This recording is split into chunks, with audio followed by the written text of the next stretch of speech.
Dear students, today in this video, we are going to discuss the poem I Know Why the Caged Bird Sings by Maya Angelou. Now let me tell you, this is one of the most important as well as very challenging poems in your syllabus, that is 10th ICSE board. Now, why this is challenging? Now because there are 10 poems and most of the poems are not that difficult, but this is very challenging. The reason is this is a symbolic poem. Now symbolic poem means, now we have some symbols in the poem, like we have a caged bird and a free bird, and the free bird represents the free Americans, the white Americans, and the caged bird represents the African Americans or the black Americans. So the symbolism in the poem makes it a bit challenging. Now before we start something about the poem, we must know about the poetess Maya Angelou. Now she is one of the most prominent American poetess, who was born in 1928 and died in 2014. So she is the contemporary poetess, and whatever she has written in the poem is about her own experiences, and that makes the poem very important, and that's why the poem has a greater appeal as far as the readers are concerned.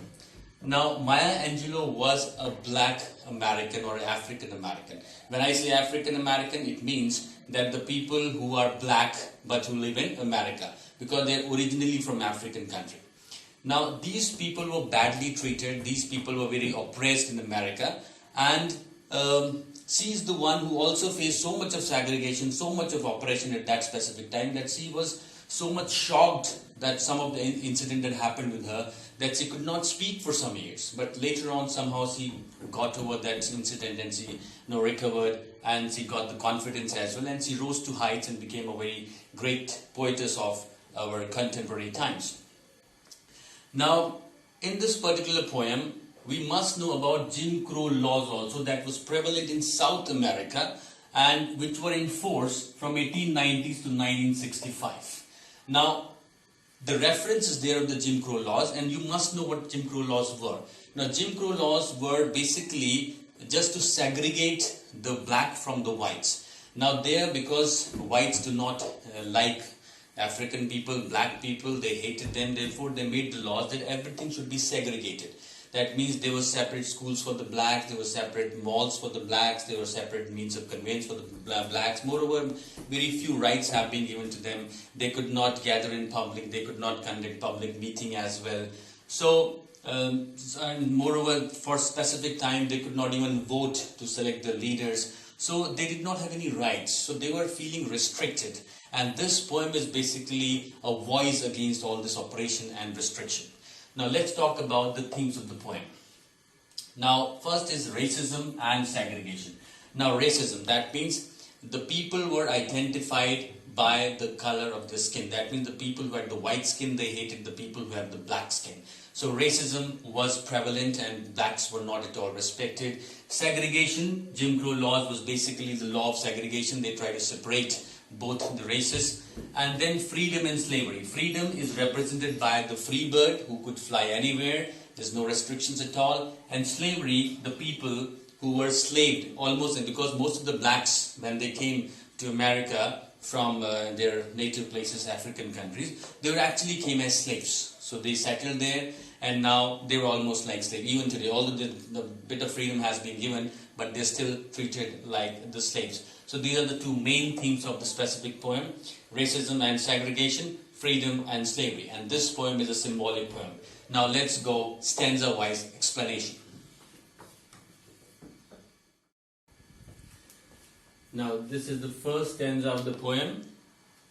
I know why the caged bird sings. And the first stanza goes like this: a free bird leaps on the back of the wind and floats downstream till the current ends, and dips his wing in the orange sun rays and dares to claim the sky. Now here we are talking about a free bird. I told you the poem is symbolic, and the free bird represents the white Americans who had all the rights. They were not restricted, they could do anything that they feel like. So a free bird leaps on the back of the wind. Now here the wind is personified because wind has a back. So a free bird is leaping, jumping. Leaping is jumping on the back of the wind and floating downstream. Downstream means where the current goes, where the wind is blowing. Till the force of the wind ends. That means she is free. She can simply fly in the sky. Now, and dips his wing Dipping means jumping, diving. Diving its wing in the orange sun rays. Now orange sun rays. Now this is a color of liveliness, and now early in the morning or late in the evening, the eastern horizon and the western horizon look quite red in color, orange in color. So they're simply jumping and diving into the orange swimming pool, which is orange in color, and dares to claim the sky. This is very, very important. Now she has no restrictions, she is free, nobody is stopping her, therefore she can dare to claim the sky. Although let me tell you, it is not she, it is he here, the bird is he, although I am speaking Aries she, but it's he. So the bird dares to claim the sky. That means the bird says that the whole sky belongs to me. That shows that she has no restrictions, she is free, she can do anything, the bird can do anything, and this is an example of hyperbole also. So the first stanza of the poem represents the white Americans who are free to do anything because there's no law that can restrict. If they are ambitious, they can fulfill their ambitions. Now, this is the second stanza of the poem. But a bird that stalks down his narrow cage can seldom see through his bars of rage. His wings are clipped and his feet are tied, so he opens his throat to sing. So let me tell you, this is a second stanza, and this is the bird that is already stalked in the cage. That means this is representing the people who are African Americans and the people who are just like as if they are put in a cage. So, but a bird that stalks down, that is fixed down his narrow cage. Now she's confined in a narrow cage. Seldom means hardly see through the bars of rage. Now the bars of the cage are creating anger in her. Rage means anger. The bird is so angry to look at the bar because the bird is restricted, she cannot fly. Now see the contrast. In the first stanza, the bird could ride the winds, he could dip into the orange sun rays and all that. But here, see, the bird is quite confined in a narrow cage, and therefore she can hardly see through. She cannot see outside. Most of the times the cage is inside a room, so she cannot see the nature. She cannot see anything outside. Now his wings are clipped. They have been clipped. They have been cut through some scissors or what. They are not literally cut. Let me tell you, they are not literally cut. But in a narrow cage, she cannot use her wings. And when she cannot use the wings, obviously they are like clipped. And the feet are tied. The feet are not literally tied again. But she cannot use the feet. She cannot walk anywhere. She is lying in a very, very narrow cage. So the feet are tied to the bird, and therefore the bird opens his throat to sing. Now generally when we hear the bird singing, and especially the bird that's in the cage, we feel that the bird is very, very happy. But Maya Angelou tells us the reason why she sings. She is singing because she cannot use her wings. The bird cannot use her feet. The only thing that she can use, or the bird can use, is the throat. And that's why the bird is singing. The reason is not that she's very happy. In fact, she is trying to give vent to the feelings that why she is caged. What is the problem? What wrong has she done that she is being caged? So this is a very, very important stanza, and it's very much contrast to the first stanza. First stanza represents the free bird, that is the Americans, the white Americans, and the second stanza represents the black Americans who had a lot of restrictions on them. Now, this is the third stanza of the poem. The caged bird sings with fearful trill of things unknown, but long for still, and his tune is heard on the distant hill, for the caged bird sings of freedom. Now, this third stanza is also talking about the black Americans or the African Americans, because again it's talking about the caged bird. Now, the caged bird sings with fearful trill. Trill is a kind of a sound which is produced in a very uneasy manner. A sound which is produced in a very uneasy manner, and the sound is full of fear. Now, the kind of operation, you can imagine the kind of operation that the white Americans have against the black Americans. Now, the bird is quite scared. Now, she is producing the sound which is like a trill, uneasy sound of things unknown. Why? Because the bird has not seen anything. Now, she's in the cage, and when you're in the cage, you cannot go out. When you cannot go out, you cannot see the things. So, the bird is singing of the things unknown. But what she's longing means desirous. The bird is desirous for still. I mean, even now, the bird is very much, now although the bird has been caged, but you cannot stop the desire. You cannot stop anyone from speaking. So the bird is still longing for his tune is, and his tune is heard. You can imagine the intensity, the way the bird is singing. It can be heard in the distant hill. Now she's shouting, the bird is almost shouting, and the voice can be heard in the distant hill. In a way, she's trying to shout her voice. She's speaking against the oppression that is done against the black Americans, and she's inciting and provoking others also that they should also fight for the freedom, and they should fight for their rights as a human being at least. For the caged bird sings of freedom. Now the bird is singing of freedom. Why? Because freedom is something that everybody wants. Even the smallest of the animals, even the insects, they also need freedom. Freedom is something that is given by God, so nobody can take it. So the bird, although caged, and for a very long time it's caged, but the desire to get freedom is still there, and she's shouting. Although she's quite scared, see the way she's producing the sound is quite uneasy, but even then the longing, the desire cannot be stopped, and she's shouting, and the people are hearing her desire, the bird's desire to get the freedom. Now children, this is the fourth stanza of the poem. The free bird thinks of another breeze, and the trade winds soft through the sighing trees, and the fat worms waiting on a dawn bright lawn, and he names the sky his own. Now this particular stanza represents the white Americans who are free. So the free bird, that represents the white Americans, thinks of another breeze. Now why they're thinking of another breeze? Now when there's no restrictions, you can go anywhere.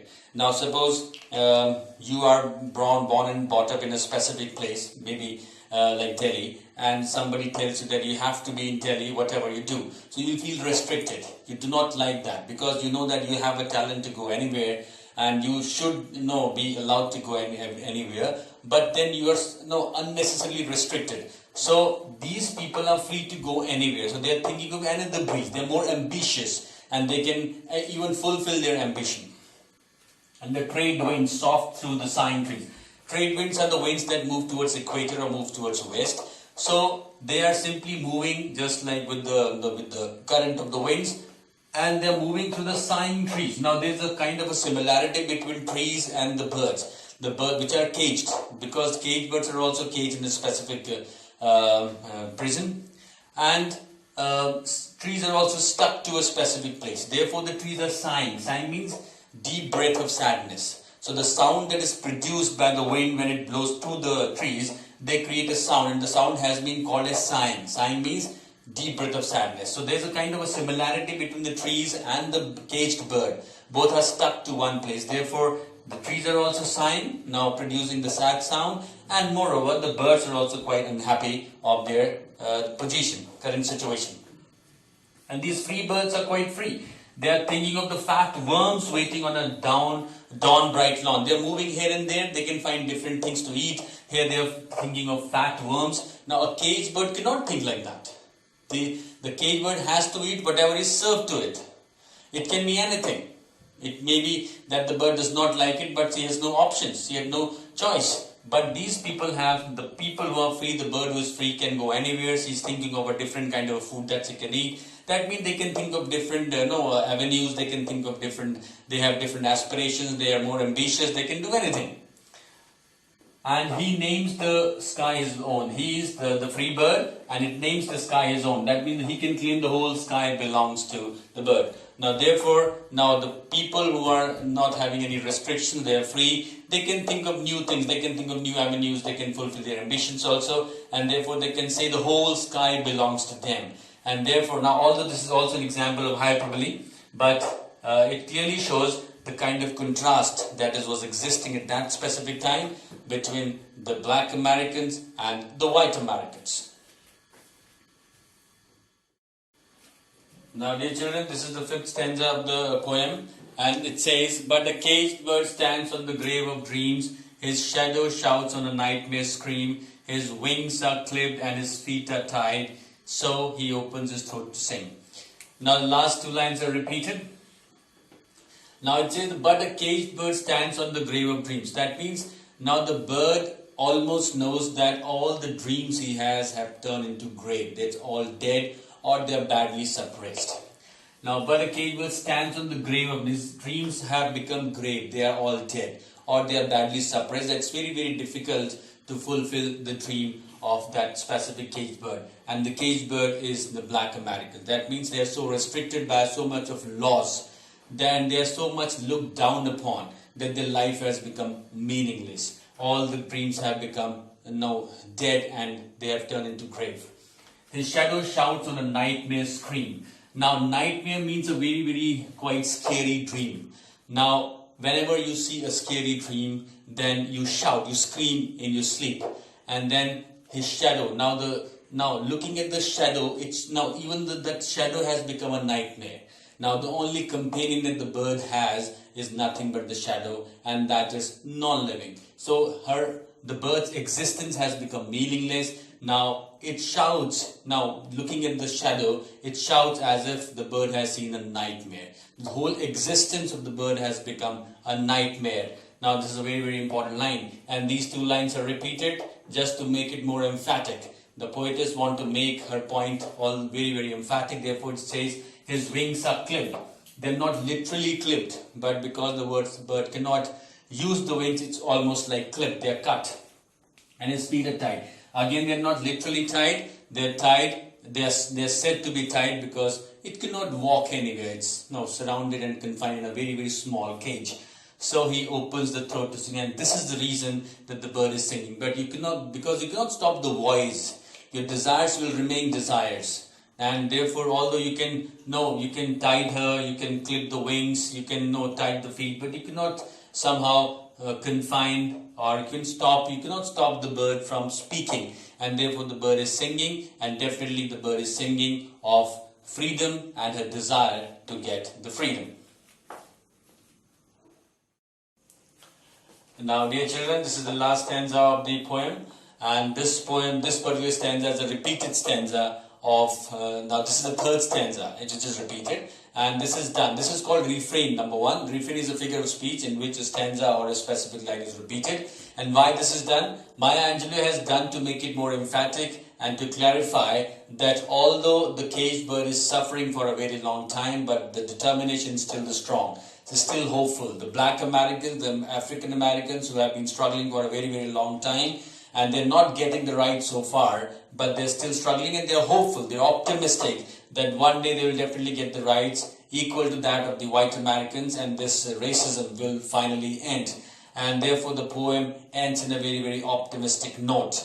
Now we will discuss about the figure of speeches and the most important things about the poem. Now children, let's talk about the literary devices that are used in the poem, I Know Why the Caged Bird Sings. Now first of all, let me tell you the whole poem is in free verse. That means there's no specific meter that the poetess has used. There's no rhyming scheme. It is free. That means there's no, it is different in every stanza. So it is free verse, having no specific rhyming scheme. That's free verse. Now, these are the different figure of speech that are used in the poem. First one is refrain. Refrain is repetition of a sentence or a specific stanza. You know that the third stanza and the last stanza is quite similar. So this is a very good example of refrain. And this is done to make it more emphatic and forceful. Because here the poetess is so very much interested in making the points very, very clear and more emphatic, that people must understand the need of freedom even for the African Americans. Now, the second figure of speech is used as alliteration. Alliteration is a kind of a figure of speech in which the consonant sound is repeated. Now, there are three examples of alliteration. Here, the sound sh is repeated. Shadow shouts. Here, v sound is repeated. Worms waiting. And here, s sound is repeated. Seldom see. So, this is alliteration. Three good examples of alliteration. Now we have hyperbole also. Hyperbole is a kind of a figure of speech in which things are exaggerated. Even the unbelievable things are written. So there are two examples of hyperbole here. Now dare to claim the sky. The bird, the free bird are daring to claim the sky. Nobody can claim the sky. But even then they are daring to claim. Why? Because they are very, very free. So this is exaggerated. and they are thinking that they can control the whole sky. So the same thing is repeated again in the another stanza. He names the sky his own as if the whole sky belongs to him. So these are the two examples of hyperbole. Now, fourth one is personification. Now, personification is when we try to make some non-living a person. So, comparison between living and non-living. We are trying to make trees living, sighing trees. Now, the trees are taking deep breath of sadness. So, this trees are personified here. Shadow shouts. Here, the shadow is personified because the shadow, which is a non-living thing, is shouting. And third is back of the wind. Wind is non-living and the wind has a back. So these three examples, the wind is personified here. So these are the three very good examples of personification. Now metaphor is also used because they are metaphorical uses here. Caged bird is a metaphorical expression of African Americans, and the pre-bird represents or metaphorically represents white Americans. So this is the example of metaphor. There are some imageries also used. Now imagery is something that you are forced to imagine something. Like when we talk about visual imagery, it's the time when it is written that the bird jumps or dips into the orange, the orange color. That means we are imagining that there's a kind of a orange, the kind of a swimming pool of orange, and the bird is diving into it. So that's a visual image. There's auditory imagery also when the bird is singing in a fearful trill. So this is example of auditory imagery. So these are the important figure of speeches that are used in the poem, and this is all about the particular poem, stanza-wise explanations, and finally the literary devices. Now, I hope the poem is very, very clear to you and you're able to score well in the examinations. If you have any queries, you can simply message me in my channel, YouTube channel, and I'll try to reply maybe through the messages or maybe through a new video. Thank you so much for watching.